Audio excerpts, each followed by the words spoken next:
கடந்த ஆகஸ்ட் 1ஆம் தேதி பீகாரில் நடத்தப்பட்ட அந்த எஸ்ஐஆருடைய டிராஃப்ட் ரோலை தேர்தல் ஆணையம் வெளியிட்டாங்க. இந்த தேர்தல் ஆணையம் வெளியிட்டதுல பாத்தீங்க அப்படின்னா 65 லட்சம் பேரை நீக்கியிருக்கோம் அப்படின்னு தான் சொல்றாங்களே தவிர யார் யாரை நீக்கினாங்க, எந்தெந்த தொகுதியில் நீக்கினாங்க அப்படின்ற எந்த ஒரு பட்டியலுமே இல்லை. அந்த பட்டியலை தாங்க அப்படின்னு சொல்லி ஆகஸ்ட் 5ஆம் தேதி ஏடிஆர் என்ற அமைப்பு உச்சநீதிமன்றத்தில் ஒரு கேஸ் போடுறாங்க. உச்சநீதிமன்றமும் இதற்கு பதில் மனு தாக்கல் பண்ணுங்கன்னு சொல்லிட்டு தேர்தல் ஆணையத்திற்கு ஒரு உத்தரவும் போட்டாங்க. இந்த உத்தரவுக்கு கடந்த சனிக்கிழமை இரவு பார்த்தீங்கன்னா தேர்தல் ஆணையம் பதில் மனு தாக்கல் பண்றாங்க. அதில் அவங்க என்ன சொல்றாங்க அப்படின்னா, யார் ஃபார்ம் கொடுத்தாங்களோ அவங்களுடைய லிஸ்ட்டை மட்டும் தான் நாங்கள் வெளியிடுவோம். நாங்கள் நீக்கிறோம் தெரியுமா, அந்த நீக்கிறவங்களுடைய பட்டியலை எல்லாம் கட்டாயம் வெளியிட வேண்டும் என்று எங்களுக்கு எந்த சட்டமும் கட்டாயப்படுத்தவே இல்லை. அதனால உச்சநீதிமன்றம் கேட்கிறது அப்படின்றதுக்காகலாம் எங்களால அந்த பட்டியலை வெளியிட முடியாது அப்படின்னு சொல்லி உச்சநீதிமன்றத்தையே எதிர்த்து ஒரு பதில் மனுவை தாக்கல் பண்றாங்க இந்த தேர்தல் ஆணையம். அதாவது எப்படி எஸ்பிஐ எங்களால் எலக்ட்ரோல் பாண்டோடைய பட்டியலை வெளியிட முடியாது அப்படின்னு சொன்னாங்களோ அதே போல தற்போது தேர்தல் ஆணையமும் சொல்லியிருக்கிறாங்க. சரி, ஏன் இந்த உச்சநீதிமன்றத்தில் 65 லட்சம் பேர் நீக்கப்பட்ட பட்டியலை கொடுக்க முடியாதுன்னு சொல்லி இந்த தேர்தல் ஆணையம் சொல்லுது தெரியுமா? ஏன்னா இப்போ பீகார்ல 7.24 கோடி வாக்காளருடைய பட்டியல் வெளியாயிருச்சு. இதுல ஏதாவது மிஸ்டேக் நடந்திருக்கா அப்படின்னு சொல்லி கண்டுபிடிச்சு சொல்லுங்கன்னு சொல்லி தேர்தல் ஆணையம் உச்சநீதிமன்றமும் சொல்றாங்க.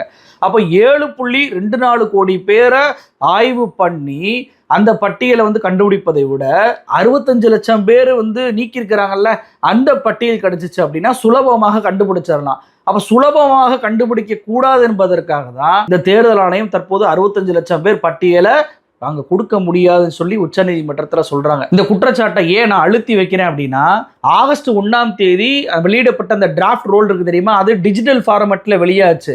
ராகுல் காந்தி அவர்கள் ஆகஸ்ட் 7ஆம் தேதி தேர்தல் ஆணையத்தை எக்ஸ்போஸ் பண்ண உடனே பார்த்தீங்கன்னா அவசரமாக அந்த டிஜிட்டல் டிராஃப்ட் ரோலை உடனடியாக மாற்றி ஸ்கேன்டு இமேஜ் காப்பிகளாக மாற்றிருக்கிறாங்க இந்த தேர்தல் ஆணையம். ஸ்கேன்டு இமேஜ் காப்பியாக மாற்றணும் அப்படின்னா நம்மளால மிக எளிமையாக அதில் தவறு இருப்பதை கண்டுபிடிக்கவே முடியாது. ஏன்னா ராகுல் காந்தி அவர்கள் ஒரு சட்டமன்ற தொகுதியிலேயே பார்த்தீங்கன்னா 7 அடி உயரம் கொண்ட அந்த பேப்பர்களை 6 மாதம் ஆய்வு பண்ணியிருக்கிறாரு. அப்போதான் இதை கண்டுபிடிக்க முடிஞ்சு. அப்படின்றப்போ 7 கோடி வாக்காளர்களுடைய பட்டியலாம் எத்தனை அடி உயரத்துக்கு போகும், அதெல்லாம் எப்படி நம்மளால கண்டுபிடிக்க முடியும்? அப்போ கண்டுபிடிக்க கூடாது என்பதற்காக தான் தேர்தல் ஆணையம் உச்சநீதிமன்றத்தில் இப்படி ஒரு மனு தாக்கலை பண்றாங்க. ஆனா அவங்க நினைச்சது நடக்கலை. தேர்தல் ஆணையத்துடைய அந்த தடுப்புகளையும் தாண்டி எதிர்க்கட்சி தலைவராக இருக்கக்கூடிய தேஜஸ்வி யாதவ் மிக தரமான ஆதாரங்களை இப்போ வெளியிட்டிருக்கிறாரு. அவர் மட்டுமல்ல, நியூஸ் லாண்ட்ரி உள்ளிட்ட பல்வேறு ஊடகங்களுமே இதை இன்னைக்கு வெளியிட்டிருக்கிறாங்க. அதுல தேஜஸ்வி யாதவ் முதல்ல அவர் சொல்லக்கூடிய ஒரு குற்றச்சாட்டு என்ன அப்படின்னா, பீகாருடைய துணை முதலமைச்சராக இருக்கக்கூடிய பாஜகவை சேர்ந்த விஜய் சின்ஹா இவர் 2 ஓட்டர் ஐடியை வச்சிருக்கிறார் அப்படின்றத ஃபர்ஸ்ட் அம்பலப்படுத்துறாரு. பங்கிப்பூர்ன்ற தொகுதியில ஒரு ஓட்டும், லகிசரை அப்படின்ற தொகுதியில ஒரு ஓட்டும் இவர் வச்சிருக்கிறாரு. அது 2 ஓட்டு வச்சிருக்கதே தப்பு. இதுல இவர் எப்படி வச்சிருக்கிறாருன்னா, பங்கிப்பூர் தொகுதியில் இவருக்கு வயசு 60, ஆனா அதுவே லகிசரை அப்படின்ற தொகுதிக்கு போனீங்கன்னா இவருடைய வயசு 57 தான். அப்போ வயசுலேயே இவர் ஃபோர்ஜரி பண்ணி 2 வாக்குகளை ஒரு உருவாக்கி இருக்கிறார் அப்படின்றது தெரிய வருதா? நான் என்ன கேட்குறேன்னா, தேர்தல் ஆணையத்தை பொறுத்த வரைக்கும் 65 லட்சம் பேரை நீக்கினதா சொன்னாங்க. அதில் 7 லட்சம் பேர் பார்த்தீங்கன்னா ஒன்றுக்கும் மேற்பட்ட ஓட்டர் ஐடியை வச்சிருக்கிறாங்க அப்படின்ற பேரில் தான் நீக்கி இருக்கிறாங்க.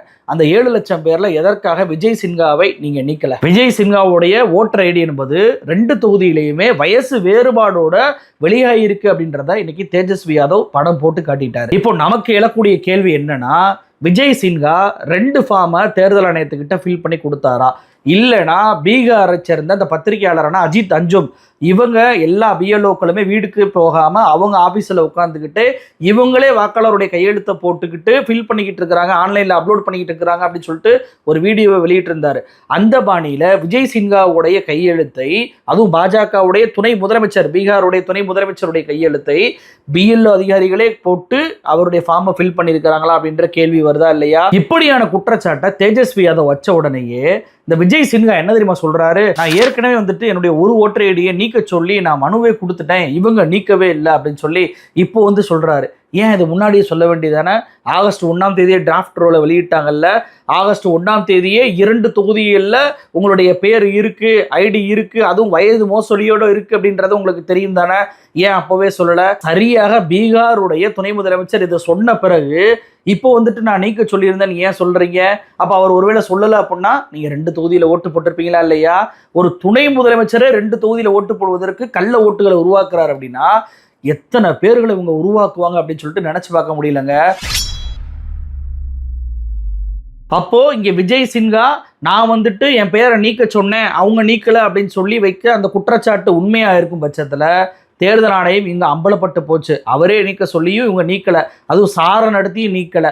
அப்போ ஒருவேளை விஜய் சின்ஹா சொல்வது போய், அவர் 2 ஃபார்மை ஃபில் பண்ணி கொடுத்துருக்கிறாரு, 2 ஃபார்மையுமே தேர்தல் ஆணையம் வெளியிட்டிருக்கு அப்படின்னாலுமே இங்க தேர்தல் ஆணையம் அம்பலப்பட்டு போயிருச்சு. அப்ப தேர்தல் ஆணையத்தை நோக்கி நான் கேட்கிற ஒரு கேள்வி என்னன்னா, தேஜஸ்வி யாதவ் 2 ஓட்டர் ஐடி வச்சிருக்கிறாரு அப்படின்னு சொல்லி அந்த இன்னொரு ஓட்டர் ஐடியை ஆகஸ்ட் 16ஆம் தேதிக்குள்ள சப்மிட் பண்ணணும், நாங்க விசாரணையை ஆரம்பிக்க போறோம் அப்படின்னு சொல்லி அவருக்கு ஒரு நோட்டீஸ் அனுப்புனீங்கல்ல, அதே மாதிரி எதற்காக விஜய் சின்ஹாவுக்கு நீங்க நோட்டீஸ் அனுப்பவே இல்லை? நீங்க சொல்ற மாதிரி தேஜஸ்விக்கு 2 ஓட்டு இருக்குன்னு வச்சுட்டா கூட பீகாருடைய SIR மூலமாக அவருடைய ஒரு ஓட்டர் ஐடியை காலி பண்ணீங்கல்ல, அதே மாதிரி விஜய் சின்ஹாவுக்கும் காலி பண்ணிருக்கணும்ல.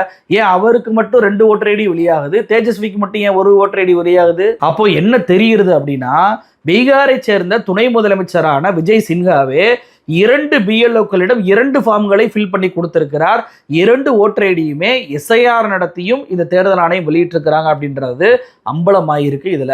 அப்போ பீகாரில் SIR நடத்தப்பட்ட லட்சணம் இன்னைக்கு பீகாருடைய துணை முதலமைச்சர்னாலேயே அம்பலப்பட்டு போச்சு. இது பாஜகவுடைய துணை முதலமைச்சர் கதையா? இன்னொரு விஷயம் நியூஸ் லாண்ட்ரி வெளியிட்டிருக்கிறாங்க. அதாவது ராகுல் காந்தி சமீபத்தில் பெங்களூரு சென்ட்ரல் லோக்சபா சீட்ல 0 அப்படின்ற முகவரியில பல ஆயிரம் பேர் இருக்கிறாங்க அப்படின்னு சொல்லிட்டு எக்ஸ்போஸ் பண்ணாது தெரியுமா? போலி முகவரியில இருக்கிறாங்க அப்படின்னு சொல்லிட்டு.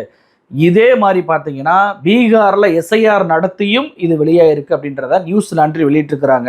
அதாவது 2,92,048 ஓட்டர்ஸ் வாக்காளர்கள் 0 அப்படின்ற வீட்டில், அதுவும் 00ன்ற வீட்லையும் 000 அப்படின்ற வீட்டிலையும் குடியிருப்பதாக அந்த டிராஃப்ட் ரோல்ல இன்னைக்கு வெளியாயிருப்பதை இந்த நியூஸ் லாண்ட்ரி கண்டுபிடிச்சிருக்கிறாங்க. அதாவது எந்த அளவுக்கு அப்படின்னா, பீகார்ல மொத்தம் 88,000 பூத் இருக்கு. இதுல எல்லாமே டிஜிட்டல் ஃபார்மேட்ல இருந்துச்சு. ராகுல் காந்தி ஆகஸ்ட் 7ஆம் தேதி எக்ஸ்போஸ் பண்ண உடனேயே டிஜிட்டல் ஃபார்மேட்டை ஸ்கேன் இமேஜா மாத்தினதுனால இந்த நியூஸ் லாண்ட்ரியால பார்த்தீங்கன்னா 2184 போலிங் பூத்தில் எங்களால் ஆய்வு பண்ண முடியல. அதாவது 8 சட்டமன்ற தொகுதியில் ஆய்வு பண்ண முடியல. மற்ற 85,000 போலிங் பூத்லேயும் நாங்கள் ஆய்வு பண்ணதில் தான் 3 லட்சம் பேருடைய அந்த வீட்டு நம்பர் 0 அப்படின்னு இருப்பதை எங்களால் கண்டுபிடிக்க முடிஞ்சு அப்படின்னு சொல்லி அவங்க ஒரு பட்டியலை போடுறாங்க. இதில் கொடுமையான ஒரு விஷயம் என்ன தெரியுமா? ஃபோர்பஸ்கஞ்ச், ஹாஜிபூர், தர்பங்கா இதெல்லாம் டெவலப்டு ஏரியாவாம் பீகார்ல. அந்த டெவலப்டு ஏரியாலேயே இந்த 0ன்ற வீட்டு நம்பர் வந்திருக்கு. அப்ப எந்த அளவுக்கு ஒரு கிராமம் இருந்தா கூட 0ன்னு போடலாம், ஆனா டெவலப்டு ஏரியால கூட இவங்க 0ன்னு போட்டிருக்கிறாங்க. 15 தொகுதியில மட்டும் 3000 வீடு இது மாதிரி 0 இருக்கு அப்படின்னு சொல்லிட்டு தொகுதி வாரியாகவே இந்த நியூஸ் லாண்ட்ரி என்ன பண்ணியிருக்கிறாங்க அப்படின்னா, கிளிக் பண்ணா ஒவ்வொரு தொகுதியிலையும் எவ்வளவு வீடுகள் 0 அப்படின்ற பேர்ல இருக்கு அப்படின்றத அம்பலப்படுத்தியிருக்காங்க. அதாவது ராகுல் காந்தி எக்ஸ்போஸ் பண்ணுவதற்கு முன்னாடி டிஜிட்டல் ஃபார்மேட்டோடைய ஹெல்ப்னால இதையெல்லாம் கண்டுபிடிச்சிருக்கிறாங்க. ஆனால் டிஜிட்டல் ஃபார்மேட்டை ஸ்கேன் ஃபார்மேட்டாக மாற்றினதுனால 2000 போலிங் பூத்தில் நம்மளால் கண்டுபிடிக்க முடியலன்னு சொன்னதே 3 லட்சம் பேர். அப்படின்னா அந்த 2000 போலிங் பூத்தையும் சேர்த்தோம் அப்படின்னா எத்தனை லட்சம் போகும்? உச்சநீதிமன்றத்தில் ஆதார் கார்டை சேர்த்துக்கங்க அப்படின்னு சொல்லி உச்சநீதிமன்றம் சொன்னா அதெல்லாம் சேர்த்துக்கிற முடியாது.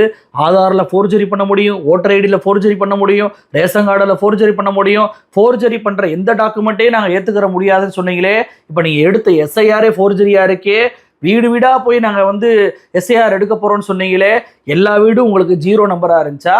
ஒரு வீட்டு நம்பரை கூட உங்களால் எடுக்க முடியலையா? அப்போ BLO ஆஃபீஸர் யாருமே எந்த வீட்டுக்கும் போய் ஃபார்ம் கொடுக்கல, ஃபார்ம் கொடுத்து ஃபில்அப் ஆகலை அப்படின்றத இதன் மூலமாக தெரிஞ்சுக்கிற முடியுதா இல்லையா? என்னங்க 3 லட்சம் பேருக்கு 0ன்னு போட்டிருக்கீங்களே அப்படின்னு சொல்லி தேர்தல் ஆணையத்தை நோக்கி இப்போ கேள்வி கேட்டா இவங்க என்ன தெரியுமா பதில் சொல்லியிருக்கிறாங்க? இது மாதிரி சின்ன சின்ன பிரச்சனைகள் வரும், அதெல்லாம் நாங்கள் சரி பண்ணிடுவோன்றாங்க. சரி பண்ணணும்னு நினைக்கிறவங்க யாராவது டிஜிட்டல் ஃபார்மேட்டில் இருப்பதை ஸ்கேன்டு இமேஜாக மாற்றுவாங்களா?